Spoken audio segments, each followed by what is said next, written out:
우리공화당 브리핑 시작하겠습니다. 우리공화당 최고위원회 홍문종, 조원진 공동대표 발언 내용입니다. 제왕적 대통령제로 운영되고 있는 문재인 정권. 먼저 홍문종 공동대표님 발언입니다. 어제 오후 뒤늦게 SNS를 통해 문재인의 성탄절 메시지가 알려졌습니다. 지금은 김정은의 크리스마스 선물이 카운트다운에 들어간 최고의 위기 상황입니다. 이 위기를 타개할 최고 컨트롤 타워인 문재인이란 사람이 3.1절 독립운동과 임시정부 수립 100년의 해가 저무는 성탄절을 운운하였습니다. 100년 전 예수님은 우리 곁으로 오셔서 평등한 마음을 나눠주셨고 독립정신을 일깨웠다며 2019년 한반도 위기 상황과 전혀 맞지 않는 현실 감각을 보여주었습니다. 그리고 대한민국의 건국정신을 부정하듯 역사 인식과 예수님의 탄생을 기뻐하는 성탄절이 무슨 날인지도 모르고 천지분간을 못하는 미몽에서 벗어나질 못하고 있음을 보여주었습니다. 또한 메시지에서는 함께 잘 사는 나라는 따뜻하게 서로의 손을 잡는 성탄절의 마음으로 이루어질 것이라고 하였습니다. 지금까지 문재인 정권이 한 짓을 보면 김정은과 함께 잘 사는 한 번도 경험하지 못한 문재인의 나라를 만들어가고 있습니다. 두 전직 대통령은 감옥에 보내놓고 특히 거짓 사기 탄핵에 희생당한 무고한 박근혜 대통령을 일천일하고도 하루를 더 인심구구마는 정치적 박해를 가하고 있는 문재인이 감히 예수님의 탄생한 성탄절과 따뜻하게 손을 잡느니 예수님의 사랑을 운운하는 것은 성탄절을 모독하는 행위와 다름없습니다. 예수님은 서로 용서하기를 하나님이 그리스도 안에서 너희를 용서하심과 같이 하라고 하였습니다. 박근혜 대통령을 적폐로 몰아서 권력을 찬탈하고 옥고를 치르게 하고도 따뜻하게 손을 잡는 성탄절의 마음을 들먹이는 것은 종교의 여부를 떠나 용서가 되지 않는 행위입니다. 제대로 정신이 박힌 대통령이라면 정권의 잘못으로 심각한 경제난을 겪고 있는 데에 대해 솔직하게 잘못을 사죄하고 고통받는 국민을 위로하며 국정 운영의 책임을 통감하는 모습을 보이는 것이 정상일 것입니다.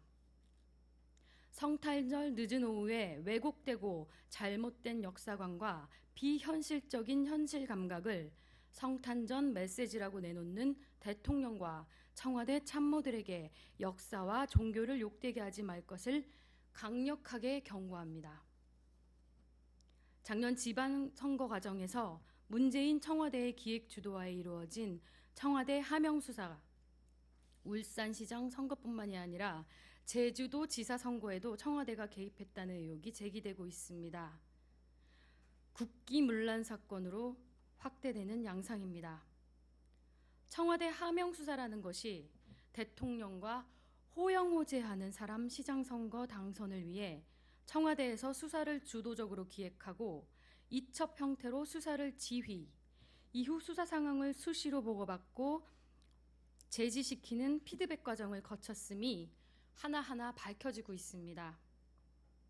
사실 이번 국민들은 하명이라는 용어가 익숙치 않습니다. 사극 드라마에서 신하들이 왕에게 하명하시옵소서라는 대사를 많이 들었기 때문일 것입니다. 청와대 하명 수사의 정확한 개념과 의미가 정확하게 인식되지 못하는 것이 현실입니다. 즉, 청와대 하명이란 용어는 왕이 신하에게 명령을 내리는 상황에서 보듯이 제왕적 대통령임을 스스로 내보이는 대표적인 사례입니다.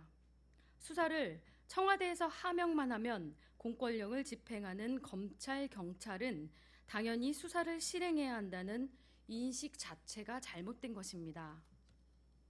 청와대가 조선시대 왕처럼 공권력에 군림하고 불법이든 합법이든지 따지지 않고 하명을 하면 수사를 집행하는 것은 군주국가가 아닌 현대 대통령제를 실행하는 국가의 근간을 흔드는 일입니다.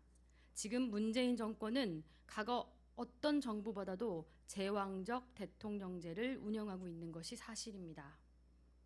더 중요한 점은 청와대 하명수사라는 용어 자체가 전혀 불법성, 탈법성을 배제하고 있는 용어라는 점을 지적하고 싶습니다. 차제의 청와대 하명수사 용어는 청와대 맞춤형 불법수사 또는 청와대 주문 맞춤형 수사 등 국민들이 쉽게 이해 가능하고 청와대의 의도에 따라 경찰이 수성하는 형태는 국가적 범죄 행위이자 국기문란 사건이란 점을 부각하는 용어로 바꿀 것을 제안합니다. 적폐청산이라는 미명 아래 청와대의 입맛에 맞게 공권력 수사를 무자비하게 벌인 것이 비단 지방선거뿐이겠습니까? 화이트리스 사건을 구속되었다가 석방된 허연준 전 청와대 행정관에 따르면 탄핵 정변 이후 정치보복 사건으로 기소된 박근혜 대통령 정부 관련 인사만도 62명이며 스스로 목숨 끊은 이재수 전 기무사령관과 같이 적폐몰이의 희생자 그리고 MB 정부 인사까지 포함하면 100여 명이 훨씬 넘는다고 합니다.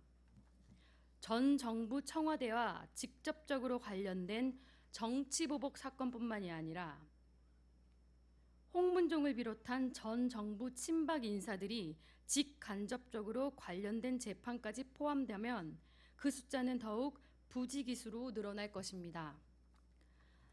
적폐청산의 다른 이름인 문재인 정권의 정치보복 사건은 조선시대 사화에 버금갈 정도로 숫자뿐만이 아니라 정치적 보복의 수준이 참혹합니다. 조선시대 4대 사화 중 2개가 연산군 때였습니다.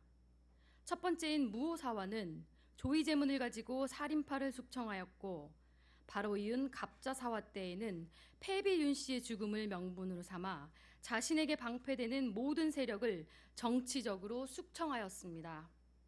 갑자사화는 왕권을 견제하던 사관원, 사헌부, 홍문관 등 언론과 감찰, 자문기관이 약화된 상태에서 자신의 절대 왕권을 위해 죽은 자신의 어머니를 이용하여 친위 쿠데타를 벌인 것입니다.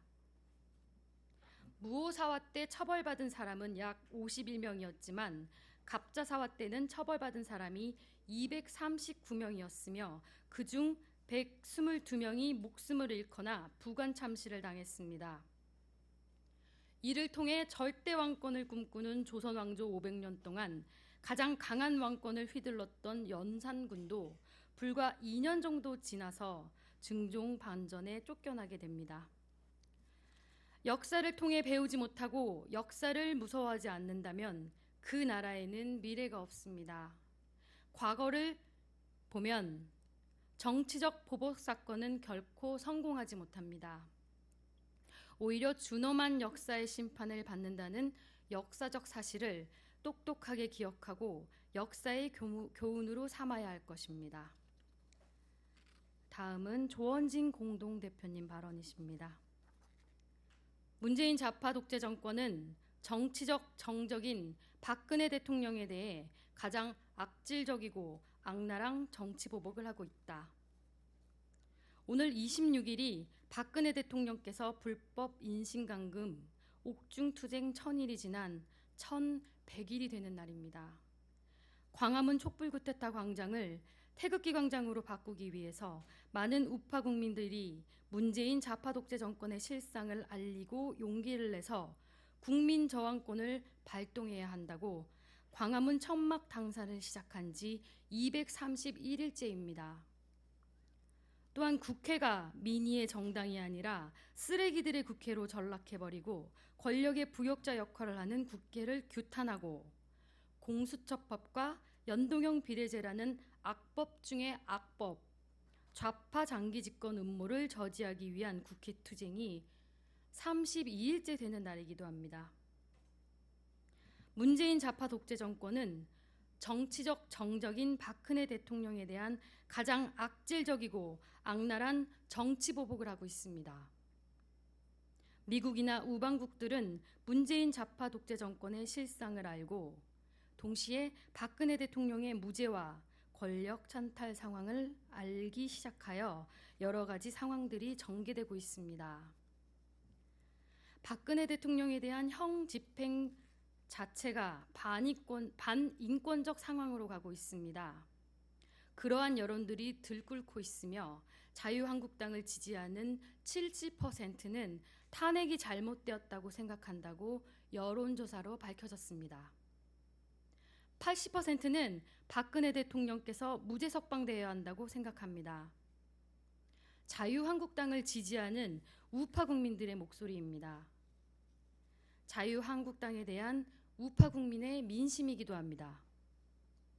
그런데 자유한국당은 탄핵을 덮고 가자, 탄핵의 강을 건너자, 탄핵은 역사가 심판해 줄 것이다란 말로 탄핵을 벗겨가려 하고 있습니다. 그것은 자유한국당의 당심, 민심, 천심에 맞지 않고 민심을 잃고 천심까지 잃으면 그 당은 소멸하게 됩니다. 자유한국당에서 연동형 비례대표제에 대항하기 위해서 불법에 대항하기 위해서 싸우고 있다고 하는데 불법에 대항하는 싸움은 정의롭고 정당해야 합니다. 그런데 연동형 비례제에 대한 꼼수로 비례한국당을 만들어야 되겠다고 합니다. 박근혜 대통령께서 밖에 계셨더라면 그분이 할 말은 오직 하나입니다. 원칙적이지 않은 것은 어느 국민이 인정하겠느냐고 하셨을 것입니다. 우리 공화당은 그러한 비례 한국당 같은 꼼수 정치를 하지 않을 것입니다. 제가 자유한국당의 원로 한 분을 배웠는데 분명히 전달했습니다. 비례 한국당을 만들며 진짜 한국당은 죽는다고 했으며 비례의석 10석을 늘리려다가 지역구 의석 반이 날아갈 것이라고 했습니다. 그것을 인식할 때 자유한국당이 제도를 든 것이라고 분명히 전달했습니다. 불법과 불의와 싸울 때에는 합법적이어야 하고 정의로워야 합니다. 만약에 그렇지 않고 원칙에 벗어나서 꼼수 정치를 하는 것은 보수우파 정당답지 않습니다. 좌파들은 목적 달성을 위해 과정과 내용이 조금 문제가 되더라도 목적 달성을 하면 덮고 가지만 보수우파는 그래서는 안 됩니다. 과정도 중요하고 절차도 중요하고 내용 또한 중요해야 합니다. 그것이 정의롭지 않으면 여러 가지 문제가 생깁니다. 그것이 보수의 가치이기도 하고 우파의 가치이기도 합니다. 4+1 체제가 가지고 좌파 장기 음모를 더한 더불어민주당의 1차적 책임이 있습니다. 그렇지만 보수를 자처하는 한국당은 당당하게 국민에게 심판을 받으면 되고 국민들은 4+1이 잘못됐다는 것을 알기 때문에 국민의 심판을 당당하게 받기 바랍니다. 문희상 국회의장이나 정세균 전 국회의장 이런 분들의 행태가 가관입니다. 정세균 전 의장은 박근혜 대통령 탄핵 시 토론 자체를 막은 사람입니다. 정세균 의장 부인에 대한 악질 행위가 대단히 많았고 그 당시에 제가 최고위원을 했을 당시 많은 것을 밝혀졌는데도 총리로 내정한다는 것은 국민을 우습게 보는 일입니다. 4분의 1 체제가 국민의 상권 분립 중에서 입법부에 대한 침탈이라고 한다면 정세균 전 의장을 총리로 내정한다는 것은 입법부를 완전히 무시한 행정부의 횡포라고 볼 수 있습니다. 정세균 의장의 총리 임명에 대해 분명한 반대 입장을 밝힙니다. 대검에서 공수처 법안 수정안을 보고 화들짝 놀랐습니다. 대통령이나 비서실장 혹은 청와대 인사, 판검사가 수사를 받게 될 경우 대통령에게 먼저 보고하도록 되어 있습니다. 검찰 자체를 무력화하겠다고 하는 것과 같습니다. 대검에서 어제 발표한 내용을 보면 검찰이 인식을 제대로 하고 있습니다. 지금 벌어지고 있는 드루킹의 여론 공작 사건, 유재수의 금융 공작 사건, 우리들 병원 사건, 신라젠 사건, 울산시장 선거 공작 사건, 이 모든 것이 권력 게이트이고 권력 남용입니다. 이러한 부분을 검찰이 수사 단계에서 공수처에 보고하게 되면 기소권을 가진 검찰의 권한은 떨어집니다. 권력 게이트, 장기 집권 음모에 필요한 것이면 덮고 갈 수 있는 길은 열어주는 것입니다. 그것은 바로 사법권에 대한 침탈입니다. 이 두 개의 법안을 막기 위해 여의도 천막 당사를 설치하고 투쟁하고 있는 것입니다. 자유민주주의 체제의 기본인 상권 분립을 지키자는 것이며 이 두 법이 통과되면 대한민국은 망합니다. 그냥 그런 법이라고 생각하시면 절대 안 됩니다. 지금까지 문재인 정권 들어와서 그들이 촛불 쿠데타 현장에서 이해창과 문재인이 말했던 보수의 뿌리를 뽑아버리겠다, 보수를 불태우겠다고 하는 것은 적폐청산 정도가 아니라 정말 보수의 뿌리를 뽑겠다는 것입니다. 그럼에도 불구하고 제1야당이 하는 행태는 심히 국민들을 실망시키고 있습니다. 지금은 꼼수를 부릴 때가 아니라 국민 저항권을 발동하는 방법을 찾아야 합니다. 얼마나 많은 국민들이 여기에 저항하느냐에 따라 존폐가 걸려 있는데 입법부와 사법부 침탈하는 자들에게 꼼수로 대결하면 그것을 국민들이 인정하겠습니까? 오늘 우리공화당이 여의도 집회를 하려다가 취소했습니다. 사실은 자유한국당과 집회를 따로 하지만 같은 장소에서 연대하여 집회를 하기 바랬고 이번 토요일에 연대 집회를 요구했었습니다. 자유한국당과 광화문에서 연대 집회를 하자고 했습니다. 자유한국당과 우리공화당이 최대 규모로 집회를 해서 우파 국민이 살아있음을 보여주고 분노를 보여줘야 한다고 말했음에도 불구하고 집회 자체를 취소했습니다. 자유한국당은 무엇을 하겠다는 것입니까? 자유한국당을 지지하는 우파 국민들이 이제는 대한정당을 찾을 수밖에 없는 상황입니다. 우리공화당은 4번의 겨울을 맞이한 것과 같이 흔들림 없이 국민과 대한민국만 바라보고 나아갈 것입니다.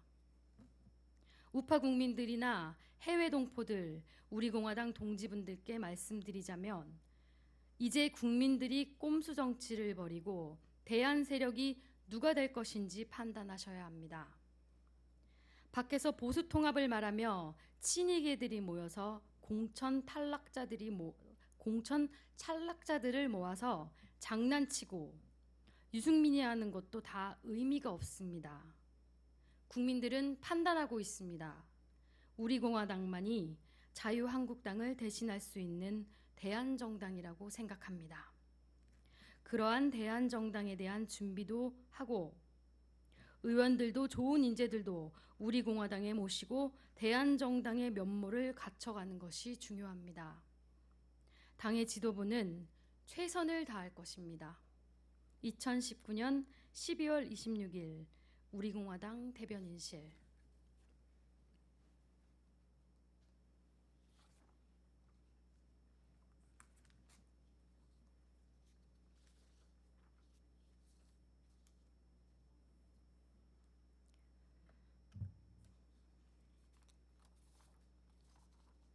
우리공화당에서 논평 시작하겠습니다. 준연동형 비례제 선거법, 이제는 국민이 심판한다. 대한민국 국회의 국회의원 의석을 도둑질하기 위한 기본법인 준연동형 비례대표제 공직선거법 개정안이 필리버스터가 종료됨에 따라 이제 온 국민의 시선이 날치기 선수